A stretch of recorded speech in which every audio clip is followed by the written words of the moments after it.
ये प्रश्नावली 4.1 है और इसका ये क्वेश्चन नंबर 1 और 2 दिए गए हैं।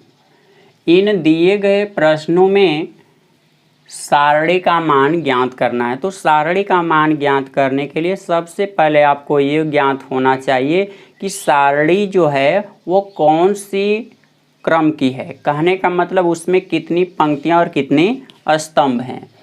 यदि सारणी में 2 पंक्ति और 2 स्तंभ दिए गए हों तो उस समय इनका केवल क्रॉस गुणा कर देने से जो आंसर प्राप्त होता है वही सारणी का मान होगा।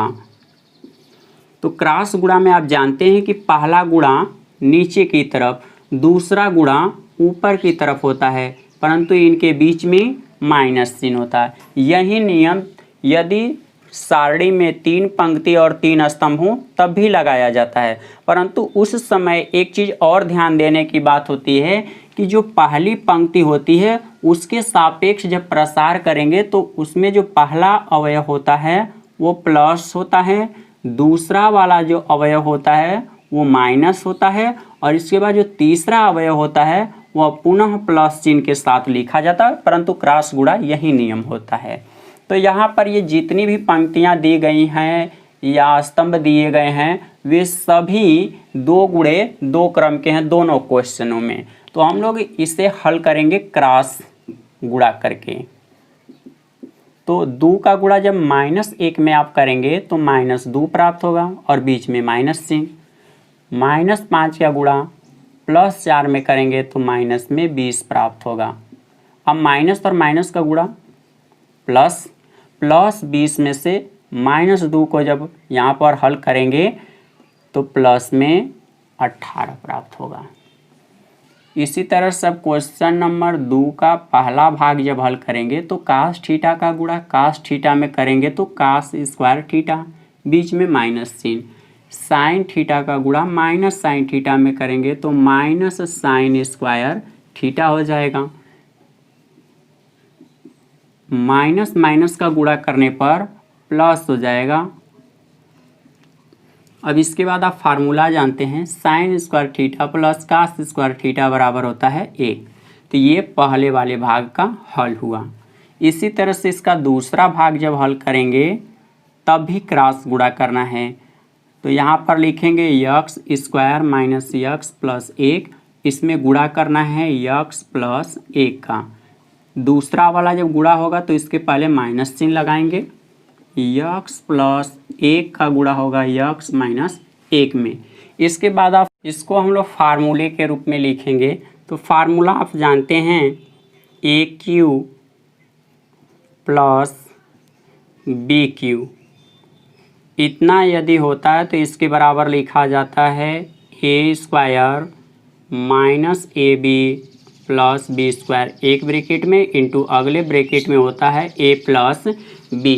तो यहाँ जो यक्स है उसे हम A मान ले रहे हैं और जहाँ 1 लिखा गया उसको B मान ले रहे हैं। तो बीच में देखिए क्या हो गया, प्लस चिन्ह। तो फिर जहाँ जहाँ यक्स होगा वहाँ वहाँ हम A रखेंगे और जहाँ 1 होगा वहाँ पर B लिखेंगे। तो देखिए 1 का स्क्वायर कर देने से तो कोई फ़र्क पड़ेगा नहीं यहाँ पर, तो हम यहाँ पर वर्ग कर दिए। अब देखिए इसको मैं लिख रहा हूँ, यहाँ यक्स का स्क्वायर है जबकि यक्स किसके बराबर मान रहे हैं आप, A के बराबर। तो यहाँ लिखा जाएगा A स्क्वायर। फिर लास्ट में क्या है, 1 का वर्ग और 1 किसके बराबर माने हैं, B के। तो 1 का वर्ग करेंगे तो B का भी वर्ग हो जाएगा, तो यहाँ B का स्क्वायर हो गया। देखिए ये 2 चीज़ें यहाँ पर किनारे वाली मिल गई। और माइनस में क्या है, यहाँ पर यक्स लिखा है। अब यक्स में 1 का तो गुणा कर सकते हैं क्योंकि 1 का गुणा जब यक्स में करेंगे तो यक्स होगा। यक्स किसके बराबर माना गया है, A के, तो आप यहाँ पर A लिखिए। और 1 किसके बराबर माना गया, B के, तो आप यहाँ पर B लिखेंगे। तो ये जो नीचे वाली चीज़ देख रहे हैं ये फार्मूला यहाँ पर लिखा गया है सेम। और ये फार्मूला किसका होता है, AQ प्लस BQ का। तो A के स्थान पे आप क्या मान रहे हैं, यक्स। इसका मतलब तब ये फार्मूला है, ये जो इतनी चीज़ें लिखी गई हैं YQ प्लस 1 का Q। उसी तरह से यदि यक्स को हम A मान लें और 1 को B मान लें तो देखिए यहाँ पर A plus B into A minus B बन जाएगा, जो कि ये फार्मूला होता है A square minus B square का। तो A के स्थान पे लिखेंगे यक्स स्क्वायर और b के स्थान पे लिखेंगे 1 का स्क्वायर। 1 का क्यूब करेंगे 1 प्राप्त होगा, माइनस का अंदर जब ब्रैकेट में गुणा होगा तो minus x square minus minus plus. अब इसको क्रम से लिख दीजिए, x cube minus x square minus 1, यहाँ पर प्लस 1 है और यहाँ पर भी प्लस 1 है, दोनों को जोड़ेंगे तो प्लस 2 और यही आंसर होगा। ये क्वेश्चन नंबर 3 है जिसमें निर्देश दिया गया है यदि आव्यूह a के बराबर इतना हो तो दिखाइए कि आव्यूह a के दोगुने के जो सारणी का मान होगा वह आव्यूह a के सारणी के मान के 4 गुने के बराबर होगा। तो सबसे पहले हम लोग लेफ्ट हैंड साइड को हल कर लेते हैं। लेफ्ट हैंड साइड, तो यहाँ पर 2a का मान ज्ञात करना है। तो a का मान तो दिया गया है, यहाँ पर पहले a का मान रखिए, 1 2 4 2, ये आव्यूह a का मान है। अब 2a लाने का मतलब यहाँ पर 2 का गुणा करेंगे, तो उसी तरह से दूसरी साइड में भी 2 का गुणा करना पड़ेगा। दूसरी साइड में ये जो 2 है आव्यूह के साथ गुणा, इसका सभी अवयवों में गुणा होगा। तो 2 का गुणा 1 में करेंगे 2, 2 दूनी के 4, 2 चौका 8, फिर 2 का गुणा 2 में करेंगे तो 4। अब यहाँ पर क्या ज्ञात करना है, इसका मापांक यानी सारणी ज्ञात करना है। तो दोनों तरफ सारणी का चिन्ह लगा दीजिए, इधर 2a हो गया सारणी का चिन्ह, इधर आव्यूह का चिन्ह हटा के यहाँ पर भी सारणी का चिन्ह लगा दीजिए। और आप देख रहे हैं कि इस सारणी में 2 पंक्तियां 2 स्तंभ हैं, इसलिए इसका क्रॉस गुणा होगा। पहला गुणा नीचे, दूसरा गुणा ऊपर, बीच में माइनस चिन्ह लिखा जाएगा। 2 का गुणा जब 4 में करेंगे तो 8 प्राप्त होगा, बीच में माइनस चिन्ह। 8 का गुणा 4 में करेंगे तो 32। अब यहाँ से इसको हल कर लीजिए। देखिए इसको जब कर्ज देगा तो 12 में से 8 घटाएंगे तो 4 प्राप्त होगा और यहाँ पर 2, तो माइनस में 24 प्राप्त हुआ है। अब इसमें इसका तो हमने मान ज्ञात कर दिया, तो राइट हैंड साइड का मान ज्ञात करेंगे। राइट हैंड साइड, तो राइट हैंड साइड में ए वाले आव्यूह का मापांक ज्ञात करना है। इसका मापांक ज्ञात करने के लिए लिखेंगे मॉड में ए, तो इस साइड में भी लग जाएगा सारणी का चिन्ह, 1 2 4 2।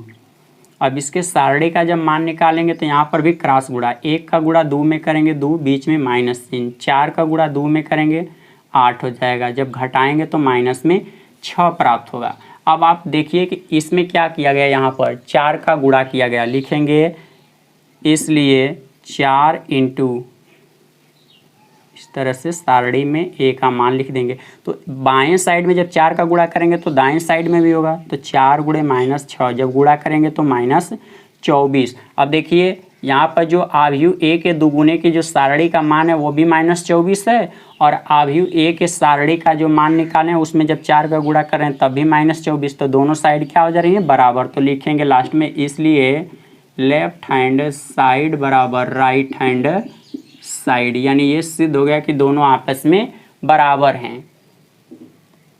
ये क्वेश्चन नंबर 4 है, इसमें लिखा गया यदि आव्यूह ए, जो कि यहाँ पर सारणी के रूप में उसका मान प्रदर्शित है, हो तो दिखाइए कि आव्यूह ए के 3 गुने का जो सारणी का मान प्राप्त होगा वह आव्यूह ए के सारणी के 27 गुने के बराबर होगा।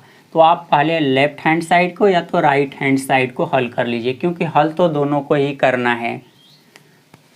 तो हम आव्यूह ए के सारणी का मान पहले ज्ञात करेंगे। तो देखिए यहाँ पर आव्यूह ए है, इसके सारणी का मान ज्ञात करने के लिए यहाँ सारणी का चिन्ह लगा दिया जाएगा।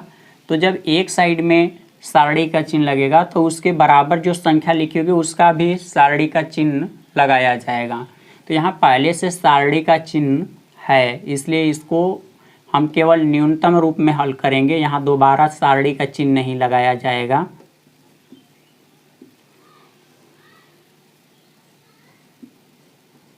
तो जब इसके पहली पंक्ति के पहले अवयव को यहाँ पर रखा जाएगा तो इसके सामने के ये जो पंक्ति और स्तंभ है इसको छोड़ दिया जाएगा। बाकी के जो ये भाग बच रहे हैं इनका क्रॉस गुणा होगा। तो 1 का गुणा 4 में करेंगे तो 4, 0 का गुणा 2 में करेंगे 0। दूसरा अवयव माइनस चिन्ह के साथ लिया जाता है और दूसरा अवयव यहाँ 0 है, तो आप यहाँ 0 लिखेंगे और इसके सामने की पंक्ति और स्तंभ को छोड़ दिया जाएगा। बाकी के जो अवयव बच रहे हैं इनका क्रॉस गुणा होगा। 0 का गुणा 4 में करेंगे 0, 0 का गुणा 2 में होगा 0। इसके बाद पहली पंक्ति का जब तीसरा अवयव लिया जाता है तो वो प्लस में होता है। उसके सामने की पंक्ति और उसी के सामने का स्तंभ छोड़ दिया जाता है। बाकी के जो चारों भाग बचेंगे इनका गुणा होगा क्रॉस। 0 का 0 में गुणा होगा तो 0, 0 का गुणा 1 में करेंगे तब भी 0 प्राप्त होगा।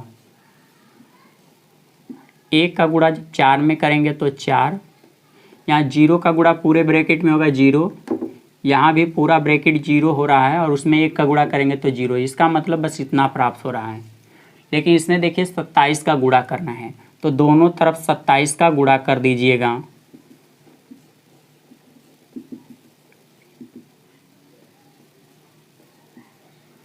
गुणा जब किया जाएगा तो 4 सत्ते 28, 4 दूनी के 8 दू 10, 108। ये समीकरण नंबर 1 इसको मैं बना दे रहा हूँ।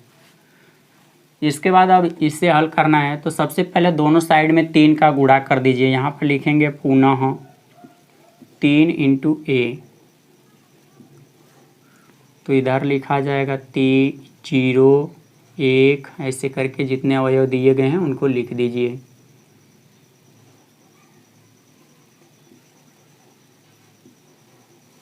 और 3 का सभी पदों में गुणा होगा तो 3, 0, 3, 0, 3, 6, 0, 0, 12। यहाँ पर देखिए क्या करना है, ये जो 3 ये है इसके सारणी का मान ज्ञात करें, इसलिए इधर सारणी लगाएंगे तो उसका न्यूनतम रूप ही इसके बराबर लिखा जाएगा। तो हम यहाँ पर 3a जो लिखा गया इस इधर सारणी का चिन्ह लगा दे रहे हैं। तो इसको अब हल करना होगा। तो इसके पहली पंक्ति को जब हल करेंगे तो इसके सामने की पंक्ति और स्तंभ छूट जाएंगे। पहला अवयव प्लस में होगा तो ऐसे हमने इसको छोड़ दिया। 12 का गुणा जब 3 में करेंगे तो 36 माइनस 0 का गुणा जब 6 में करेंगे तो 0। दूसरा अवयव अब 0 है जो कि माइनस चिन्ह के साथ लिखा जाएगा। तो उसके सामने के जो पंक्ति होगी और स्तंभ वो छोड़ दिया जाएगा। 0 का गुणा 12 में जब करेंगे तो 0, 0 का गुणा 6 में करेंगे तो 0। तीसरा अवयव प्लस चिन्ह के साथ होगा जो कि यहाँ पर 3 है। तो उसके सामने की पंक्ति और स्तंभ को छोड़ देंगे तो बाकी के ये 4 भाग बच गए। 0 का गुणा 0 में करेंगे 0, 0 का गुणा जब 3 में करेंगे तब भी 0 प्राप्त होगा। इसको अब न्यूनतम रूप में हल करना है। देखिए ये पीछे वाले जितने भाग हैं सब 0 हो जाएंगे। 3 का गुणा 36 में करना है तो 3 का गुणा जब 6 में करेंगे तो 18, 3 तिली के 9, 1 10, 108। समीकरण नंबर 2। समीकरण 1 और 2 का दोनों दायां भाग बराबर हैं, इसलिए बायां भाग भी बाएं भाग के बराबर होगा।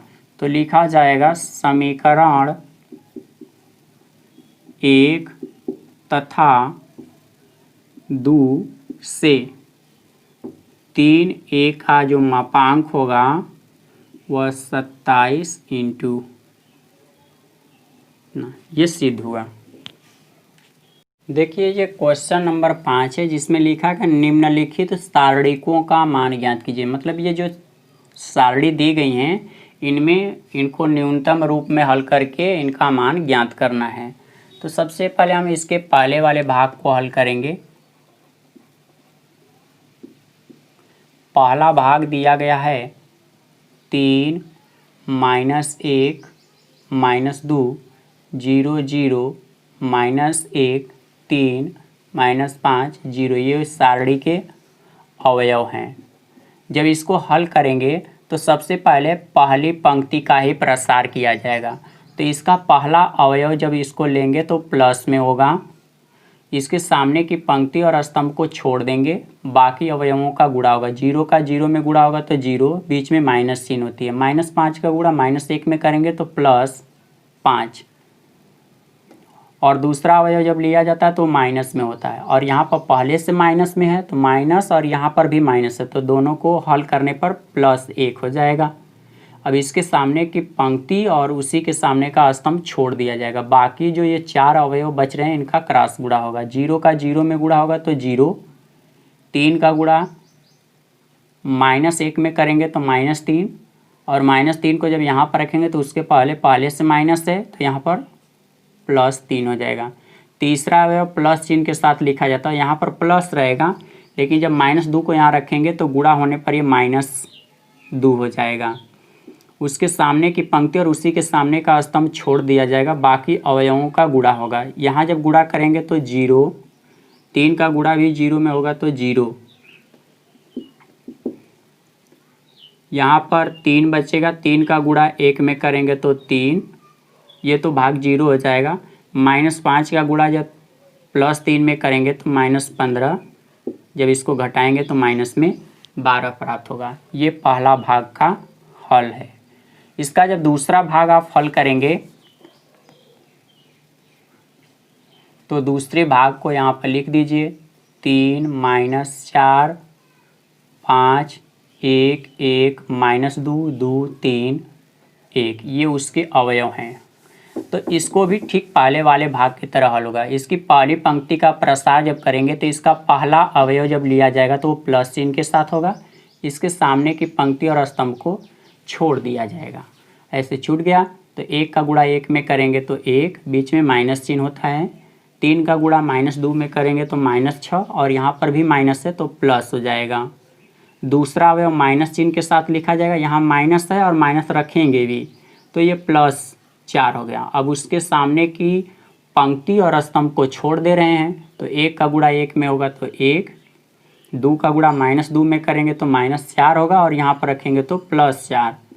इसके बाद तीसरा अवयव प्लस चिन्ह के साथ, यहाँ पर तीसरा अवयव 5 है, उसके सामने की पंक्ति और स्तंभ को छोड़ दीजिए तो बाकी के जो अवयव बच रहे हैं इनका क्रॉस गुणा होगा। 3 का गुणा 1 में होगा 3, 2 का गुणा 1 में करेंगे 2, इसको जोड़ेंगे तो 7, और 7 में 3 का गुणा करेंगे तो 21, इसको जोड़ेंगे तो 5, 5 में 4 का गुणा करेंगे 20, यहाँ पर 1 प्राप्त होगा, 1 का गुणा 5 में करेंगे तो 5। अब जोड़ दीजिएगा, 21 20 को जोड़ेंगे तो 41, 41 में 5 जोड़ देंगे 46। ये दूसरा भाग हो गया। तो यहाँ तक 2 भाग कंप्लीट हो गए। और तीसरे भाग को हल करना है।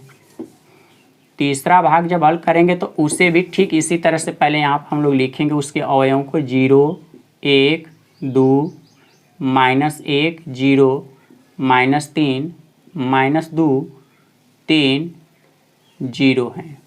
इसके पहली पंक्ति का जब प्रसार किया जाएगा तो पहला अवयव प्लस चिन्ह के साथ, जो कि यहाँ पर 0 है, इसके सामने की पंक्ति और स्तंभ को हम लोग छोड़ देंगे। 0 का गुणा 0 में करेंगे 0, 3 का गुणा -3 में करेंगे तो -9 होगा, और यहाँ रखेंगे तो +9 होगा।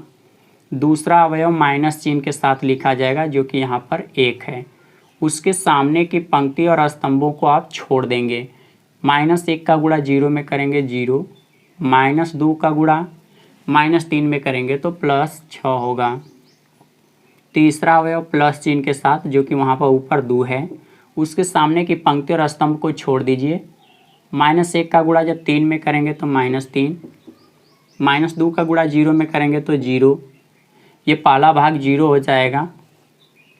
यहाँ देखिए माइनस में 6 है और उसका गुणा -1 में जब करेंगे तो +6, यहाँ माइनस में 3 बचेगा, उसका गुणा +2 में करेंगे तो -6, यानी इससे में जब हम हल करेंगे तो सब 0 प्राप्त हो रहा है। इस तरह से अब इसका चौथा भाग अब देखें यहाँ पर, तो इनके अवयवों को लिख लीजिए, 2 -1 -2 0 2 -1 3 -5 0। तो इसकी पहली पंक्ति को जब हल करेंगे तो पहला अवयव प्लस में होगा, इसके सामने की पंक्ति और स्तंभ को छोड़ देंगे। 2 का गुणा 0 में होगा तो 0, -5 का गुणा -1 में करेंगे तो +5 हो जाएगा। दूसरा अवयव माइनस होता है और यहाँ माइनस रखेंगे भी तो प्लस। अब इसके सामने की पंक्ति और स्तंभ को छोड़ दीजिए। 0 का गुणा 0 में करेंगे 0, 3 का गुणा -1 में करेंगे -3 होगा, और उसको जब यहाँ माइनस के सामने रखेंगे तो +3। इसके बाद तीसरा अवयव प्लस होता है, लेकिन इसके पहले माइनस चिन्ह है, गुणा करने पर -2। इसके सामने की पंक्ति स्तंभ छूट जाएगा। 2 का गुणा जब यहाँ पर करेंगे और 5 का इस तरह से, तो 0 - 6 प्राप्त होगा। -5 का गुणा 2 में करेंगे तो -10, 3 का गुणा 1 में करेंगे तो 3, माइनस माइनस का गुणा प्लस, तो यहाँ +12 हो गया और उसमें 3 जोड़ेंगे तो +15, उसमें से -10 को जोड़ना है तो जोड़ेंगे तो आपका यहाँ पर बचेगा प्लस में 5।